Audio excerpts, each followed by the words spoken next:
మన ఆదివాసులలోనే ఉమ్మడి తెలంగాణ రాష్ట్ర ఆంధ్రప్రదేశ్లో కూడా ఒక 6 ముఖ్యమంత్రితోటి డైరెక్ట్గా ఫోన్లో మాట్లాడే కొందరైతే వారి ఇంట్లోనే వచ్చి వాళ్ళ ఇంట్లోనే పడుకున్న రోజులు కూడా ఉన్నాయి. అలాంటి మహానాయకుడు సిడం అర్జు గారికి, అదేవిధంగా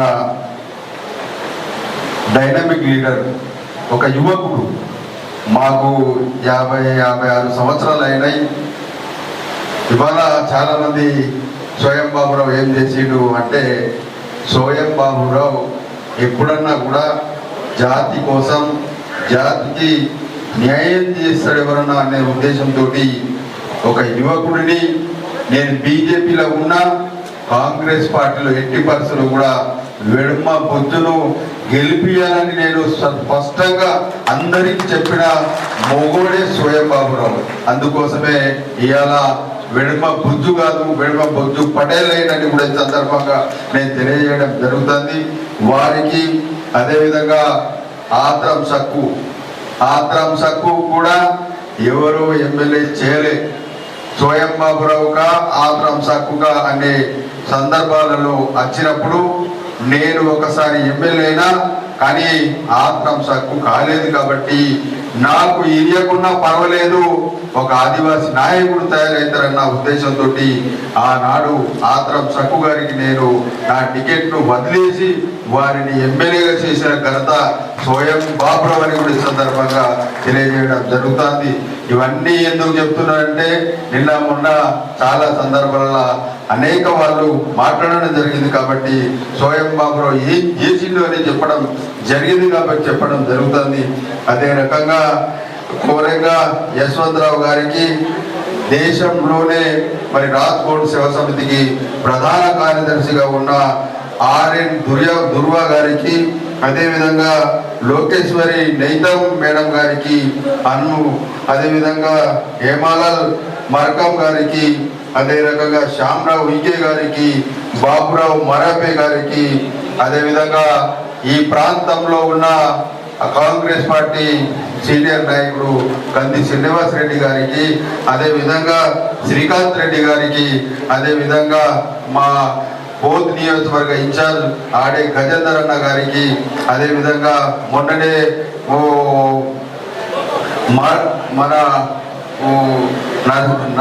నర్సయ్య గారికి, అదేవిధంగా గణేష్ రెడ్డి గారికి, అదే లైబ్రరీ చైర్మన్ అయిన మిత్రుడు నర్సయ్య గారికి, అదేవిధంగా ఈ ప్రాంతంలో మరి ప్రజలందరినీ కూడా చైతన్యవంతం చేస్తూ ఈ సభకు వచ్చేసి తెప్పించిన మన శ్యామరావు గారికి, అదేవిధంగా తానాజీ గారికి, అదేవిధంగా వారి బృందానికి, అదేవిధంగా మన కోటేష్ గారికి, ఆనందరావు గారికి, ఈ సభను అనేక మంది, అదేవిధంగా మరి ఒక ఆడపడుచు సుగుణ అక్క గారికి, మిగతా అందరికి కూడా మీడియా మిత్రులకు అందరికి కూడా నా హృదయపూర్వక నమస్కారాలు. ఇవాళ స్వయం బాబురావు గురించి చాలా మంది అనేక విషయాలు మాట్లాడుతున్నారు, కానీ నేను వాళ్ళ విషయాల్లో ఈరోజు నేను రాజ్కోట్ సేవా సమితి రాష్ట్ర అధ్యక్షుడిగా బాధ్యత తీసుకున్నా కాబట్టి నేను వాళ్ళ ఈరోజు జోలికి పోను. కానీ ఒకటి గుర్తు పెట్టుకోవాలా, వాళ్ళు పులి ఎప్పుడు కూడా వేటాడేటప్పుడు ఒక 2 అడుగులు వెనుకకు వేస్తుందని కూడా తెలుసుకోవాలని కూడా ఈ సందర్భంగా నేను తెలియజేయడం జరుగుతుంది. స్వయం బాబురావు పిచ్చోడు కాదు, అన్ని విధాలుగా ఆలోచించే సమాజానికి ఇవాళ తెలంగాణ రాష్ట్రంలోనే కాదు దేశంలో ఉన్న అన్ని ఆదివాసుల మీద ఈ భారతీయ జనతా పార్టీ దాడి చేస్తుంది. కాబట్టి ఆ దాడి ఆపడానికి స్వయం బాబురావు రాజ్కోట్ సేవా సమితి రాష్ట్ర అధ్యక్షుడుగా అవడం జరిగిందని కూడా ఈ సందర్భంగా నేను తెలియజేయడం జరుగుతుంది. మొన్ననే మేము ఢిల్లీలో పోయినప్పుడు భారతదేశంలో ఉన్న అనేక నాయకులతోటి మాట్లాడడం జరిగింది.